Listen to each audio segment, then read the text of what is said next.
HOA thought they could stop me from launching my boat on my own lake. They were wrong. The HOA president smiled, but her eyes never did. She knew I was about to break the rules, but she didn't know what was coming next.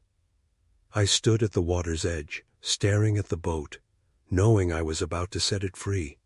And then, the sound of a siren. A cop car pulls up, lights flashing. I had broken the law. Or so they thought. But what happened next was something no one saw coming. And the HOA? They had no idea what they had just started. Welcome back to the HOA unit, where we dive into the most twisted, suspenseful stories from the suburban front lines. I'm Mark, and today I've got a story that's going to make you question everything you thought you knew about HOAs. I live in a quiet neighborhood right by a peaceful lake. Or at least it was peaceful until I decided to do something that would change everything. But before we get into that, let me take you back to where it all began. The sun had barely started to rise, casting a soft orange glow over the lake. It was early. Too early for most people to be awake. But I wasn't like most people.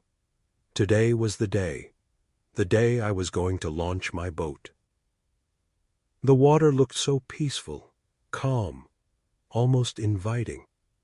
There was something about it that made me feel like I owned the world. I stood there, staring at the boat resting on the grass, ready to be pushed into the water. My hands tingled with excitement. I hadn't used it in months, not since that conversation with Mrs. Johnson, the HOA president. She'd made it clear, loud and clear, that she didn't approve of me owning a boat. She'd given me that fake smile of hers, the one that made me feel like she was looking down on me, even though she had no real reason to. She wasn't the only one. The entire HOA board thought they had control over a very little thing in our neighborhood. The lawns, the mailboxes, the paint on the houses. They thought they could tell us how to live our lives, and they did it all with a sense of superiority that made me sick. But this boat was different. It wasn't just a boat to me. It was a symbol of freedom, a symbol that I could do whatever I wanted, even if it meant going up against the HOA. As I stood there looking at the boat, I could feel the weight of the decision pressing down on me. It wasn't just about launching it. It was about standing up to the HOA, about showing them that they couldn't control me. I knew they'd try to stop me. I knew they'd call the cops, send me fines, maybe even send a legal letter, but in that moment, none of that mattered. I was ready for whatever came my way. I took a deep breath, trying to calm the nerves. It was ridiculous. I was just launching a boat. It wasn't a crime. It wasn't illegal. But to Mrs. Johnson and her little HOA gang, it was a violation, and they'd make sure I knew it. The boat sat there, just waiting for me to make a move. I glanced around. The neighborhood was still quiet, no sign of anyone yet, but I could feel the tension building, the calm before the storm. I was about to break one of their precious rules, and I knew, deep down, that they wouldn't let it slide. They never did. But then I thought about the times I'd seen them enforcing the dumbest rules, the mailboxes. They'd fined Mr. Harper for having his mailbox a quarter of an inch too high. They'd made Mrs. Thompson repaint her house because the color wasn't on their list of approved shades of beige. It was all so petty, so ridiculously petty. And I couldn't help but think, what if today was my chance to show them that not everything in life should be controlled by their ridiculous little handbook of rules? I stepped forward, moving toward the boat. The wood felt solid beneath my hands as I ran my fingers along its surface. It was time. I wasn't just launching a boat today. I was making a statement. But then, I heard it. A voice. From behind me. "Are you really going to do this?"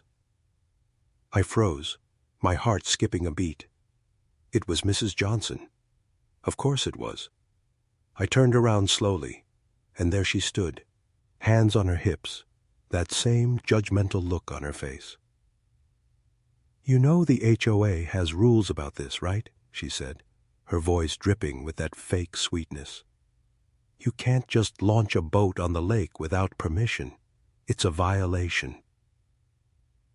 I looked her dead in the eye, trying to keep my cool.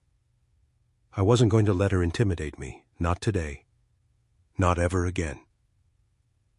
"You've got to be kidding me," I said, my voice steady but low.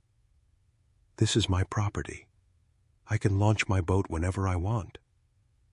Her smile never wavered, but I could see the tension in her eyes. "Well, I'm just saying. You might want to reconsider. The HOA will take action if you don't follow the rules." I shrugged, turning back to the boat. "Let them take action. I'm not scared of your little HOA anymore." For a moment, there was silence. I could hear the soft rustling of leaves in the breeze, the distant chirp of birds. But it didn't last long. I could feel Mrs. Johnson's eyes boring into the back of my head. She wasn't done. She never was. "You really think you can just do whatever you want around here?" she asked, her tone sharp now. I smiled, feeling a little more confident. "Actually, yes, I do." I stepped into the boat, sitting down, and for the first time in a long time, I felt a strange sense of peace. The water lapped gently against the side of the boat. It felt right. Mrs. Johnson didn't say anything else. Instead, she just stood there, watching me with that cold stare. And for a moment, I wondered if she was going to call the cops, or maybe bring out the whole HOA crew to stop me. But I didn't care. I wasn't going to let her or anyone stop me today. I pushed the boat into the water slowly, carefully, the excitement building with each inch it moved. The lake rippled around me as I felt the boat slide deeper into the cool water.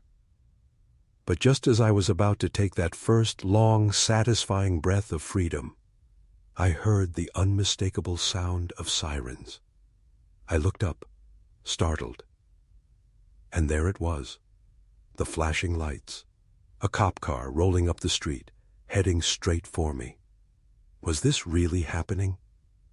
The sirens blared in the distance, growing louder with each passing second, and my heart raced.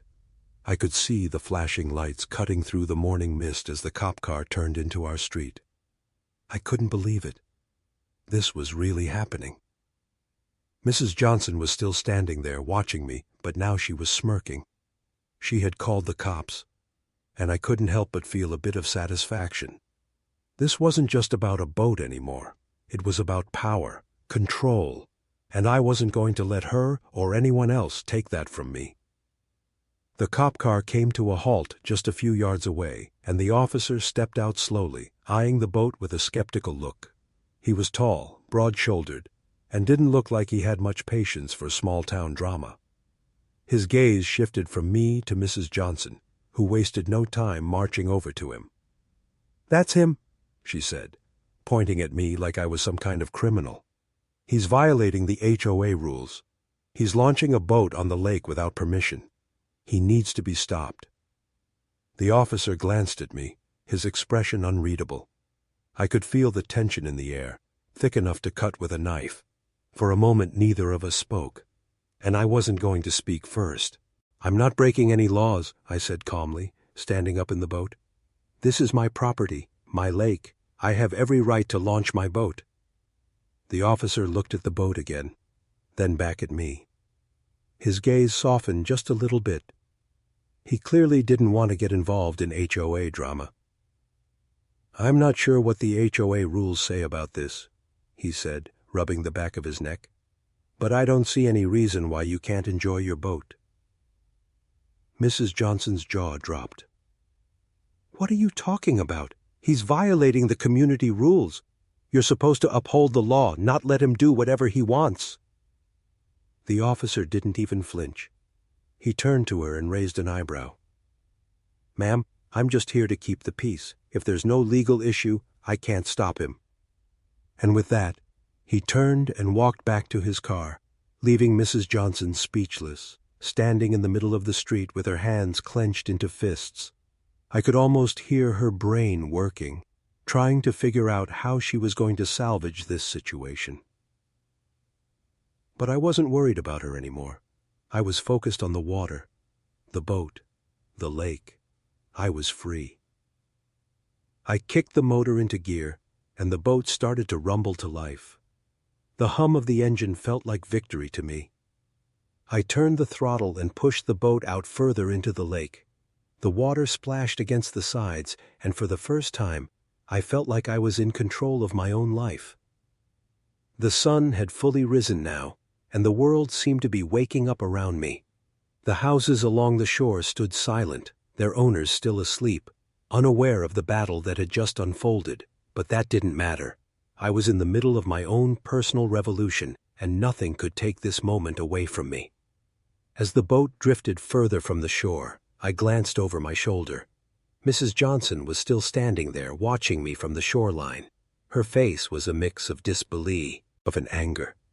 She probably thought this was some kind of temporary victory, but it wasn't. The water felt different now, cooler, calmer. It wasn't just the lake. It was the feeling of having done something that no one expected, the satisfaction of standing up to the HOA, of taking back control. But as I looked out over the water, a thought crept into my mind. Would they stop at just calling the cops? Would they find another way to make my life miserable? And that's when it hit me. This wasn't over, not by a long shot. As I reached the farthest point of the lake, I turned the boat around and headed back toward the shore.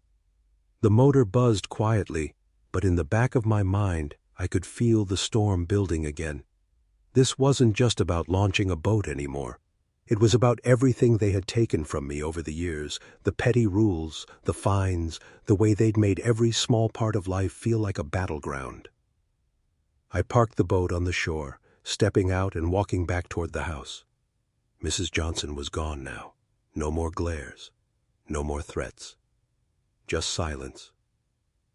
For a moment, I felt a sense of peace. Maybe I had won. But then I remembered something. The HOA didn't give up easily. They never did. And as I stepped onto the porch, I found an envelope waiting for me on the doormat. The handwriting was familiar, sharp, and clean. Mrs. Johnson's. I tore it open, my hands trembling just a little bit. Inside, there was a single sheet of paper. The words jumped out at me, almost mocking me. "You think you've won, but you've only just begun. You will regret this. We always get what we want." I froze. My heart skipped a beat. The threat was clear. This wasn't over. It wasn't just a boat. It wasn't just the lake. It was war. I couldn't just let this slide. I knew that now. If they were going to play dirty, then so was I. I crumpled the letter and threw it in the trash. But I couldn't shake the feeling that the HOA had just opened a door I wasn't ready to walk through. But now, I had no choice. I had to fight back. I went inside, closing the door behind me with a soft click. I was ready for whatever they threw my way. But the question lingered in the back of my mind, gnawing at me. Would I be able to take down the HOA? Or would they find a way to tear down everything I'd worked for? I woke up the next morning to an uneasy silence. It was quiet. Almost too quiet.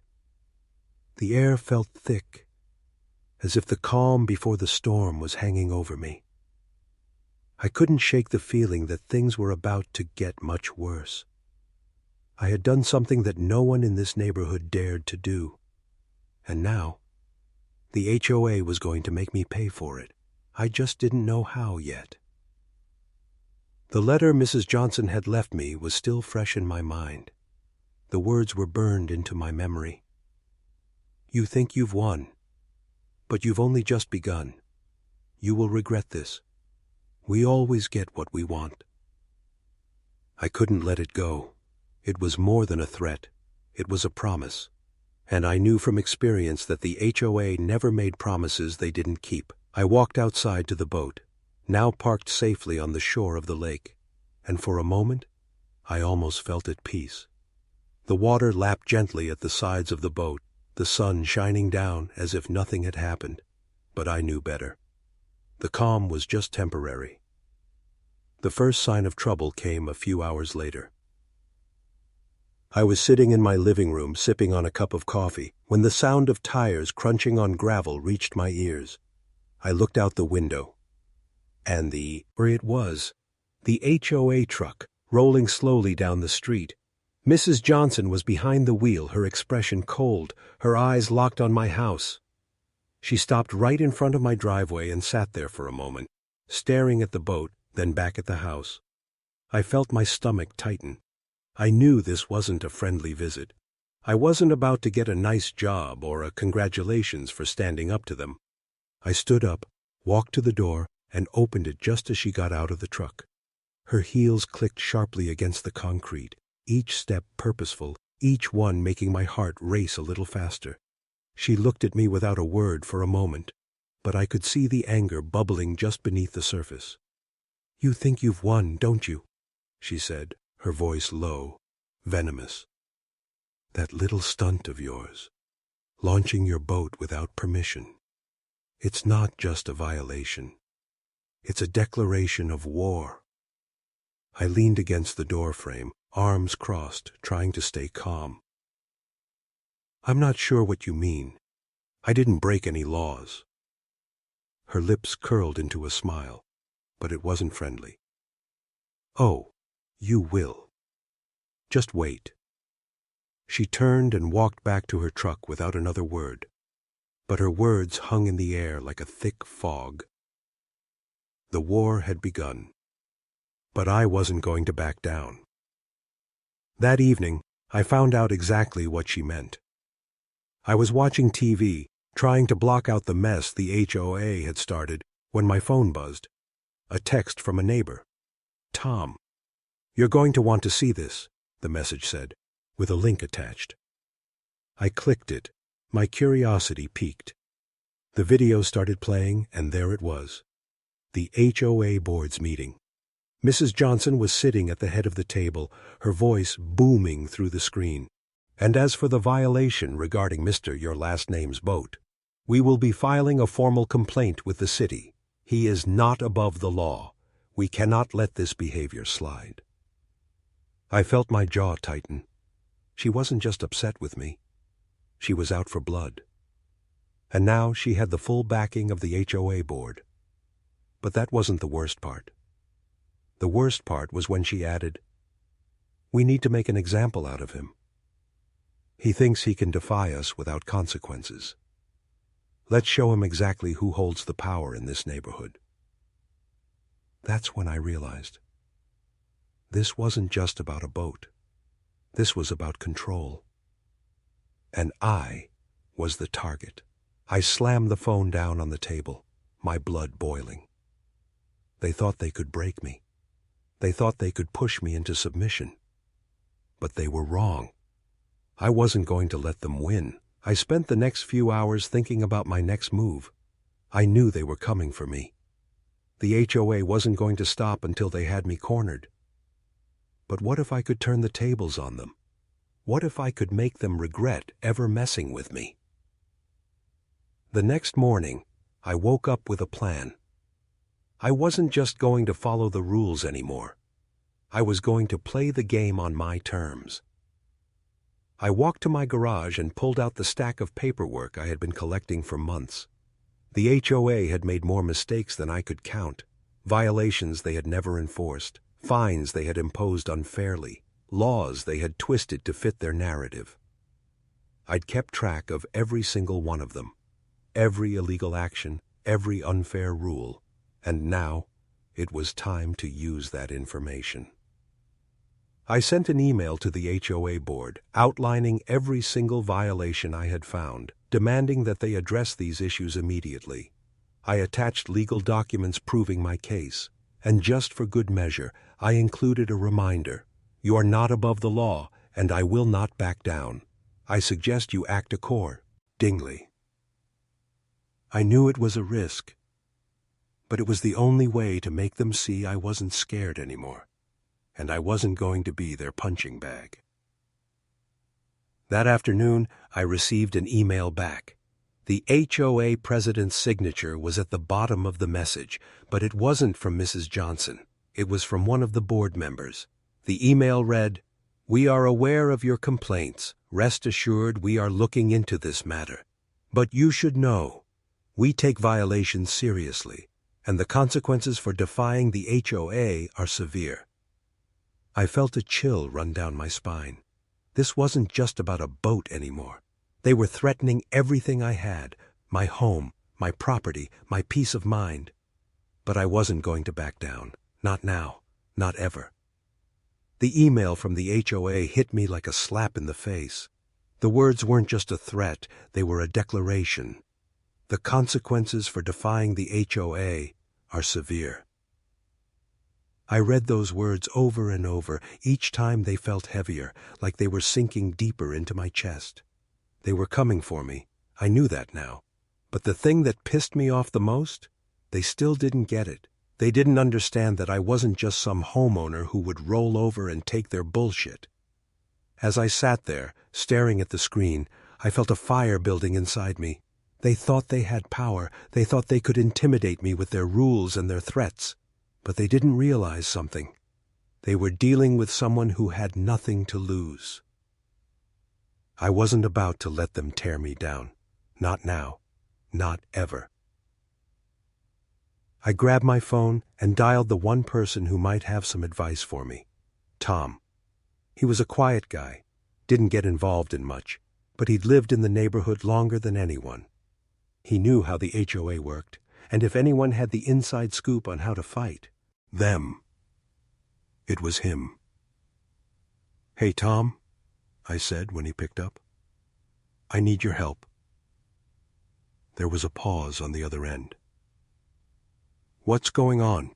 he asked, sounding more curious than concerned. "I've had enough. The HOA is coming for me. They're trying to punish me for launching my boat on my own property, and now they're threatening to escalate it. I need to know how far they'll go, and how to make them stop." He sighed. "You should have known this was coming. Mrs. Johnson's been waiting for someone to challenge her, and when you did, she had no choice but to make an example of you. The only thing she understands is power, and she'll use everything she's got to bring you down. You've got to fight back, but you've got to do it smart." "Smart how?" I asked, feeling a little impatient. "Start gathering your evidence, all the violations they've committed, the way they've treated people, the fines they've handed out, the rules they've bent. Hell, I wouldn't put it past them to have broken a few laws themselves. But you need proof. You need to hit them where it hurts. The law." I felt my pulse quicken. "You're saying I should go after them legally?" "Exactly. But you need to be strategic. The HOA has money. They've got influence. But they're not invincible. Once you make them feel the pressure, once you start making noise, they'll back off. Trust me." His words hung in the air. He was right. I had been so focused on fighting them on my own turf, I had overlooked the power of the law. But I couldn't back down now. I was already in too deep. I spent the next few days poring over every document I could find about the HOA's rules and regulations. I went through old emails, past complaints, even spoke to a few neighbors who had fought the HOA before. What I found shocked me. There were discrepancies everywhere.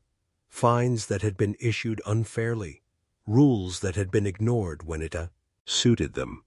And the most glaring thing of all, they had never followed proper procedures when enforcing their rules. It was a mess, a house of cards waiting to fall, and I had the evidence to prove it. I spent hours drafting a letter, carefully detailing every single violation I had found, along with the legal implications. I attached copies of the evidence, emails, documents, photographs. I wasn't just going to threaten them with a lawsuit. I was going to make them feel the heat, make them see that I wasn't a joke. The letter was ready. I sat there for a moment, staring at it. Was I really going to do this? Was I really going to take on the HOA head-on? The answer was simple. Yes. I hit send. The next few days were agonizingly slow. I didn't hear anything. No response. No phone call. Nothing. And then, finally, just when I thought they were going to ignore me, the response came. It was a letter, delivered by hand. I opened it immediately.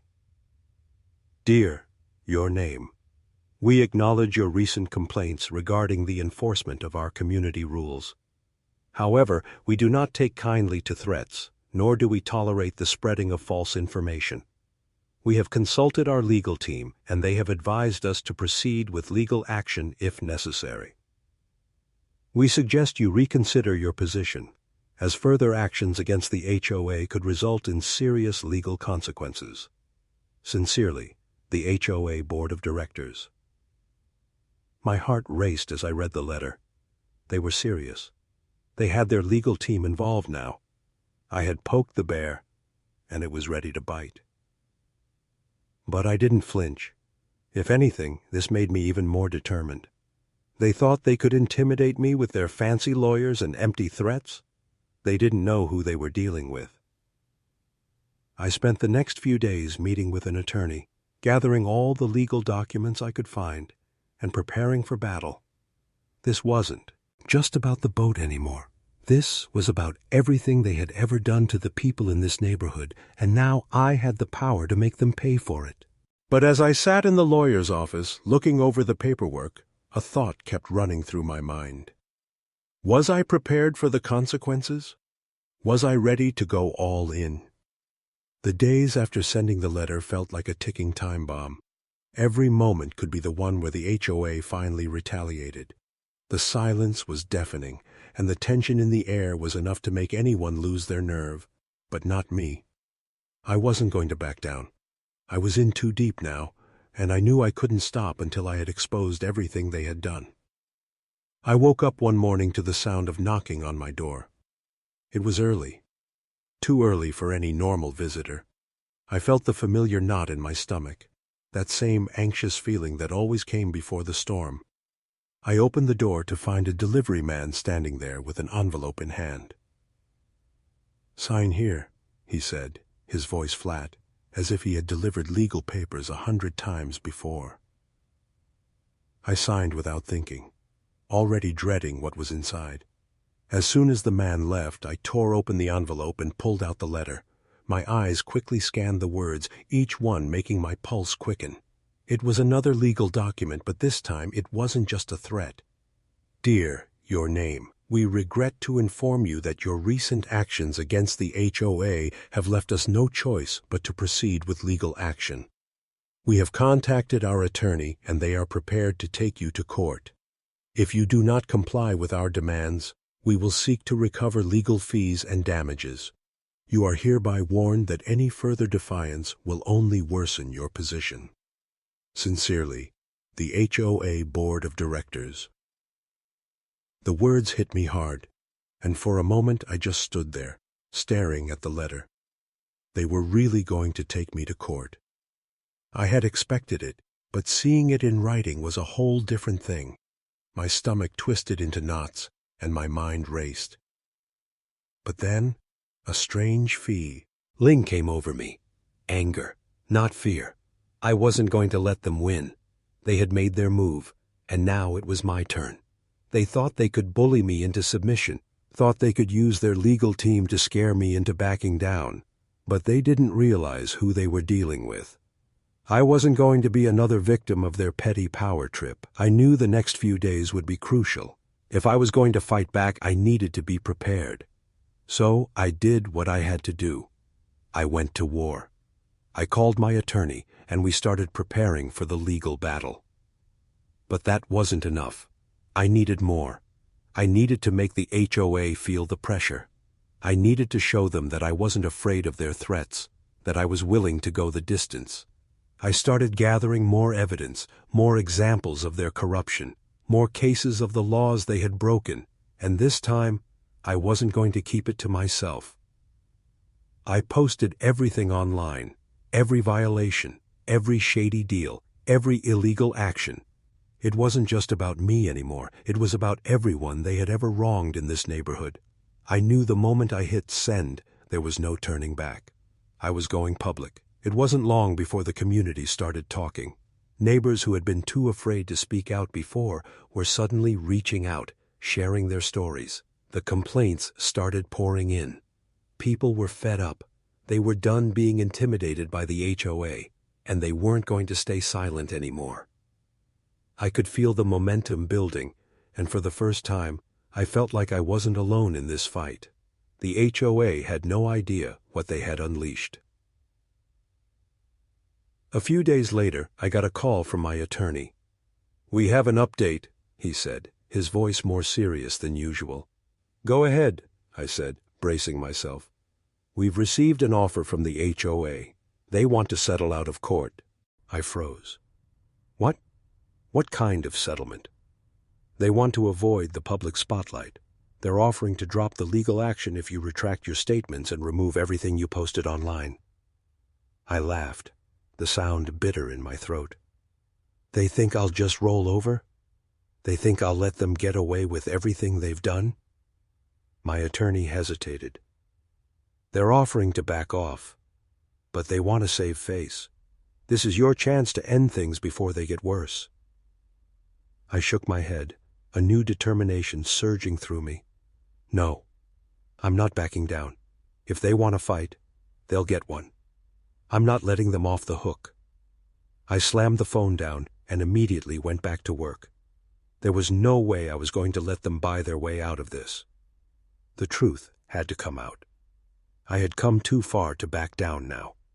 The public needed to know what kind of people ran the HOA, and I was going to make sure they paid for what they'd done. The next few weeks were a blur of legal meetings, paperwork, and media attention. The HOA was scrambling to control the damage, but it was too late. The story had gone viral. People were sharing it everywhere. News outlets, social media platforms, even local bloggers were picking it up. The HOA's dirty laundry was aired for everyone to see, and there was no hiding behind their suits and legal teams anymore. It wasn't long before the HOA's board members started resigning. The pressure was too much. They had underestimated me. They had underestimated the power of a single person willing to fight for what was right. They had thought they could control me, but they couldn't have been more wrong. The last thing I heard was that the HOA was facing a full investigation into its practices, and the legal battles were far from over. But I had won, not just for me, but for everyone who had ever been bullied by an HOA. I stood at the edge of the lake, and that day, looking out over the water, feeling a sense of peace I hadn't felt in months. The battle wasn't over yet, but I had made my mark, and that was enough for now. The dust hadn't even begun to settle when the next wave hit. The news was everywhere.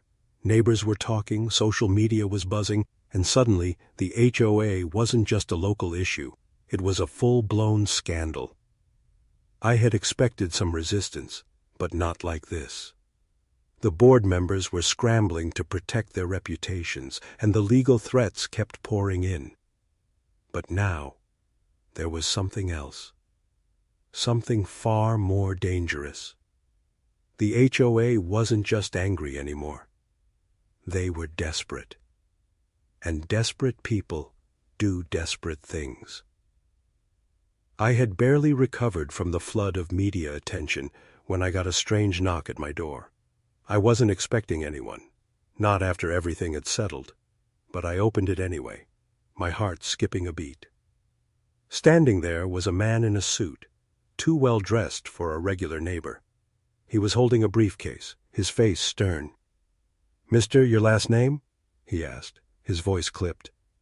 "That's me," I said, feeling an unease settle over me. "Who are you?" He didn't waste any time. "I'm with the HOA's legal team. We've been instructed to deliver a formal notice." I raised an eyebrow, already knowing what it was. I could see the way his eyes darted toward the boat in my driveway. He knew. They had made their move. "Go ahead," I said, feeling my jaw tighten. He handed me the papers, and I took them without saying another word. As I opened the envelope, the words jumped out at me. It was another legal document, another court order. But this one was different. This one came with a twist. "Dear your name. The HOA has filed a formal restraining order against you. You are hereby instructed to cease and desist all activities involving the lake, including but not limited to the use of any watercraft. And failure to comply with this order will result in further legal action, including but not limited to fines, additional restraining orders, and possible court-imposed sanctions. Sincerely, the HOA Board of Directors." I stared at the letter for a long time, letting the words sink in. They were trying to silence me. They wanted to take away my right to use the lake, my right to even set foot near it. I felt the anger build inside me again, stronger than ever. This wasn't just about a boat anymore. This wasn't just about one small act of defiance. It was about them trying to control my life. It was about the HOA deciding who I could be and what I could do, and I wasn't going to let them. I could already feel the rage bubbling inside me, threatening to spill over. They had no idea who they were messing with. I wasn't going to sit back and let them take everything from me. I was going to fight back. Hard. But something inside me also knew that this battle was going to be different. The stakes had just gone up, and now I was in deeper than I'd ever imagined. The HOA wasn't just going to throw legal threats at me anymore. They were going to throw everything they had. And I had to be ready for it. I spent the next few days in a blur of motion, gathering more evidence, talking to more neighbors, reaching out to local journalists who had been following the story. I even managed to get in touch with a former HOA board member who had resigned under questionable circumstances. He was willing to talk, and his story was just what I needed to turn the tide in my favor. The more I uncovered, the more I realized the depth of the corruption in that HOA. It wasn't just petty rules and fines, it was a system built on exploitation, and I wasn't about to let them get away with it. I filed counterclaims against the HOA, pointing out the illegal nature of their actions, the violations of homeowners' rights, and the countless ways they had overstepped their authority. The response from them? Crickets. That was until a week later when I received an unexpected call. It was from a LA, where not my lawyer. "Mr. Your last name," the voice on the other end said. "I represent the HOA, and I'm calling to discuss your recent filings. We believe it's in both our interests to settle this outside of court." I could almost hear the desperation in their voice.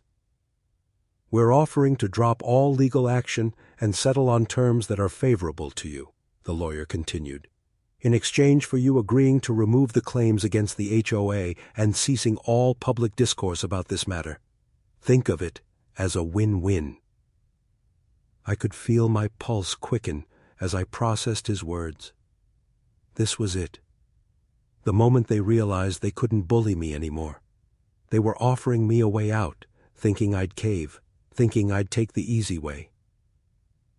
But I wasn't going to back down now, not after everything that had happened. I chuckled, trying to keep my voice steady. "You know, I think you've got it wrong. I'm not interested in a settlement. I'm interested in exposing the truth. And trust me, the public is just getting started. If you think this is bad now, wait until the full story comes out." There was a long pause on the other end of the line. Then, in a lower voice, the lawyer said, "You're making a big mistake, mister. Your last name. You won't be able to stop us. We have the power to crush you." I hung up without another word. I wasn't afraid anymore. The HOA could threaten me with lawyers, with lawsuits, with whatever they had left. But they had underestimated me. This wasn't just about my boat. This wasn't just about a petty fight over rules. This was about standing up to corruption, standing up to the bullies who used their power to crush the little guy. The next day, I received a letter from the HOA, an official statement threatening even more severe legal action if I didn't comply. But this time, it wasn't the usual empty threats. This was something else. Something personal. They were escalating the game, and I knew then they weren't going to stop until they had broken me. But I wasn't going to break. The storm was no longer just a threat. It was here. Every step I took, every call I made, I could feel the HOA closing in, like a predator circling its prey. The legal battles had become more intense, and the pressure was mounting. But I wasn't backing down. If anything, I was more determined than ever. This wasn't just about winning anymore. It was about showing them I wouldn't be bullied. But even I could admit that I wasn't prepared for what happened next. It was late one evening, and I had just wrapped up a meeting with my attorney. I was sitting in my living room reviewing my notes for the next round of legal paperwork when the doorbell rang. I froze. It was past 9, too late for anyone to be visiting. I walked cautiously to the door, peeking through the peephole. It was him, the HOA president, Mrs. Johnson. I couldn't believe it. I opened the door, my heart pounding in my chest. "What do you want?" I asked, not bothering to hide my frustration. She stood there, her eyes colder than I'd ever seen them. But there was something else, something different in her stance. She wasn't just here to fight. She was here to make a point. "I think we need to talk," she said, her voice smooth and controlled, as if she was trying to make this sound like some sort of professional conversation. "I'm listening," I replied, crossing my arms, the tension thick in the air. She stepped closer, the smell of expensive perfume filling the space between us. "You've made your point. You've caused enough damage to the HOA and to the community." She paused, looking over her shoulder as if checking if anyone was watching. "But let's be clear, you're not going to win this. You might think you've got the upper hand, but trust me, you're not the one in control here." I stared at her, trying to read the situation. There was a coldness to her that made my blood run a little colder. She wasn't here to negotiate. She wasn't here to settle. She was here to threaten. "You've already made the mistake of going public with this," she continued, her words dripping with disdain. "You've dragged us through the mud, but you're playing a dangerous game. We can make this very unpleasant for you. Very unpleasant." I could feel the threat in her words like a weight pressing down on my chest. She was using everything she had, every trick, every form of intimidation to try and break me. But the more she spoke, the more I realized something. She was scared. She was scared because she knew that I wasn't going to stop. She knew that the truth had already begun to leak out, and no matter how hard she tried to shut me down, the cracks were already starting to show. I couldn't help but laugh. "You really think I'm afraid of you? Of your threats? Because I'm not. You don't control me anymore, and you sure as hell don't control this neighborhood." Her expression darkened, her lips tightening into a thin line. "You're making a huge mistake. You have no idea what we're capable of." "And you have no idea what I'm capable of," I shot back, meeting her gaze with a fierceness that surprised even me. She stared at me for a long moment, her eyes cold as ice. And then, finally, she stepped back. "You'll regret this," she said, her voice barely above a whisper. "You're not as untouchable as you think." And just like that, she was gone. I stood there for a moment, the adrenaline from our conversation still coursing through my veins. There was no doubt in my mind now. The HOA was trying to intimidate me, but they were also rattled. Mrs. Johnson wasn't acting like a person who had control. She was acting like someone who was losing. I couldn't help but wonder, had I finally broken through? Over the next few days, things took an unexpected turn. The media coverage of the HOA's shady tactics had grown to a fever pitch, and suddenly the board was under fire. Neighbors who had kept quiet for years were speaking out. Stories were being shared, complaints were being filed, and slowly but surely the HOA's grip on the community began to slip. But it wasn't enough. They were still fighting. They were still throwing everything they had at me. Lawsuits, threats, legal letters, all of it. They were desperate to win. And then the final blow came. I was sitting in my living room one night when I heard a knock at the door again. This time it wasn't a lawyer and it wasn't a neighbor. It was a process server. He handed me the papers with a grim look on his face. I opened them quickly, my eyes scanning the text. This time it wasn't just another lawsuit. This was a full-blown injunction. The HOA was trying to get a court order to ban me from ever using my boat again, and they were demanding that I pay for the damage they claimed I had caused to the community. But there was something else hidden in those papers that I didn't expect. A settlement offer. A real one this time. They were willing to drop all claims, pay me damages for their wrongful actions, and offer a public apology in exchange for me withdrawing my counterclaims and ending the public fight. I sat there for a moment, stunned. The offer was tempting. After everything I had been through, after all the legal fees, the media attention, the constant stress, this could finally be over. It would give me everything I wanted, the apology, the victory, and the chance to move on. But the price was too high. If I accepted, it would mean admitting I was wrong. It would mean giving up everything I had fought for, and I couldn't do that. I was ready for this fight to end on my terms. I wasn't going to let them win.